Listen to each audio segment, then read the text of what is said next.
Əhl-i Sünnə vəl Cemaanın, doğru yolda gedenlerin düşmənləri dəhşət çoxdur. Bu düşmənlərin bir çoxlarının özü düşmən olmaqları kifayət eləmir, başqalarını da zəhərləyərək doğru yolda gedenleri davamlı şəkildə gözdən salmağa çalışırlar. Bakın, uzun illərdir nəyi eşidirik biz? Uzun illərdir eşidirik ki, bu saqqallılar baş kəsənlərdir. Bu saqqallıların yanına övladlarınızı koymayın, onları yoldan çıxardıb, hariyəsə döyüşməyə göndərəcəklər, Suriye gönderecekler, Yemen'e gönderecekler ve uşaqlarınızın meyidi gelecek. Bu saqqallılar sadece özlerini bəyənir, özlerinden başka heç kimi bəyənmir. Bunların bir üzlerine bak, bunlar ne bileyim yaşadıkları ülke üçün təhlükədir. Bir sürü yalan, iftira, böhtanla en səmimi Allah'a ibadet edən ve doğru yolda olan tövhid əhlini bazı çürük təbəqələr gözden salmağa çalışır. Bazı kardeşler biz xütbə verəndə soruşurlar ki, kardeş, siz ve sizin cemaat, bazı dəvətçilər niye mesela korkmursunuz, bazı yerlerde çekinirler, siz niye her şeyi elinde dediğimiz gibi düzüne doçuna deyirsiniz? Bunun sebebi odur ki kardeşler, birincisi bu danışılan şeylerin hamısının yalan olduğunun inancındayız biz.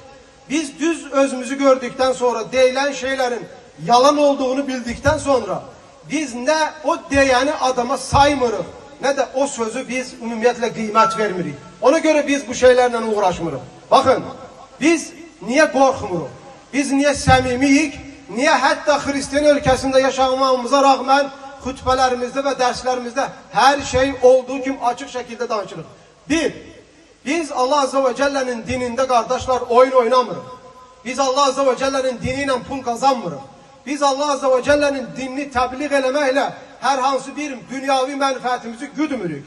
Eğer bugün Allah'ın dininde zerre kadar hizmetimiz varsa o alemlerin Rabbi olan Allah üçündür. Hiç kesin zerre kadar bunun üzerinde minneti de yoktur. İki, biz tevhid ehliyik, inancımızın temellerinden en önemlisi odur ki hayır de şer de uca olan Allah'tandır. Eğer sen Allah'ın dininde dürüst ve samimi olarsansa Allah seni korumağı öz öhdəsinə alar. Sen samimi olduktan sonra başka bir musibet gelirse bu Allah'ın bir sınağı olar, bir imtihanı olar. Allah'tan gelen imtihan da bizim için bir şereftir. Üç, biz niye korkmalıyıq ki? Biz niye çekinmeliyik ki? Biz adam öldürmürük. Biz adam döymürük. Kimsenin pulunu oğramırıq. Kimsenin pulunu yemirik. Zina eləmirik, əxlaqsızlıq eləmirik, kimsə pis söz demirik, silahlanmırıq, adam öldürmürük, gedib hardasa gizli şəkildə döyüşmürük. Tam tersine biz olduğumuz yerde tövhidi yayırıq, tek Allah'a ibadet etmeyi yayırıq. Allah'tan başka ibadet olunanların puç ve batil olduğunu beyan edirik.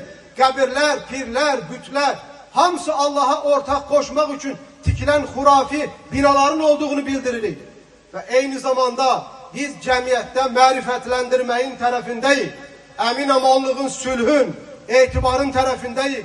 Yaşadığımız yerde maksimum derecede hamımız yaşadığımız yere uygun en faydalı olmağın təbliğatında əməlindəyik. Biz niye korkmalıyıq ki? Biz niye çekinmeliyik ki? Biz atılan bu iftiralara niye inanmalıyıq, niye qəhrolmalıyıq ki? Biz ne Vahabi deyilik ve yaxud da ne hansısa bir tərikətin mensubu deyilik. Biz Müslümanıq, Əhl-i Sünnəyik, önderimiz Muhammed sallallahu aleyhi ve sellem, onun halifeleri ve onların yoluyla kıyamet gününe kimi gidenlerdir. Budur bizim inancımız. İnancımız saftır. Bizim örtülü stol altında davetimiz yoktur. Neyi bilirikse minberde de onu deyirik. Neyi minberde deyirikse arkasında da onun dururuk. Biz Allah'ın dininde ne oyun oynayırıq, ne Allah'ın dininde yaltaqlıq eləyirik, ne de Allah'ın dininde əyişli yoxuşlu yol gedirik. Yolumuz budur kardeşler. Ona göre de eminik, rahatıq ve Allah'tan bu yolda bizim sabit olmamızı diləyirəm.